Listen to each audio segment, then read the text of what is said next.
Assalamualaikum hormatly müşteriler. 2022-yil Ford Raptor görüşüňiz ýa-ni şular ýaly çykýan podnoşkasy zady bar. Degim çep kaptal kırladan degen hadawa işi wadyňa ütköşük.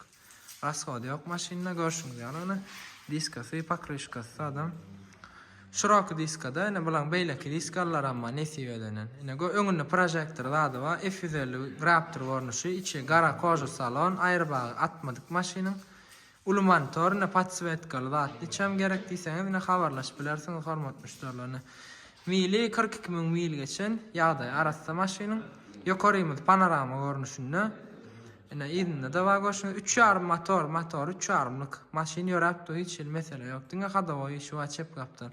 Ne berde kırlosy plasmas zady bar, awaçy zatdan dakyp orador nesip bolsa. Bir kada arasa 20 gün birinji ay nesip bolsa auksiona ertir oynalýan saatyn gün gorkozýas. Naçany bahasy 12.600 dur amatlyca alyp bolar nesip bolsa. Amatly almak isteseňiz Türkmen Awto'la habarlaşyp bilersiňiz. Ünsörüňiz üçin sag bolun.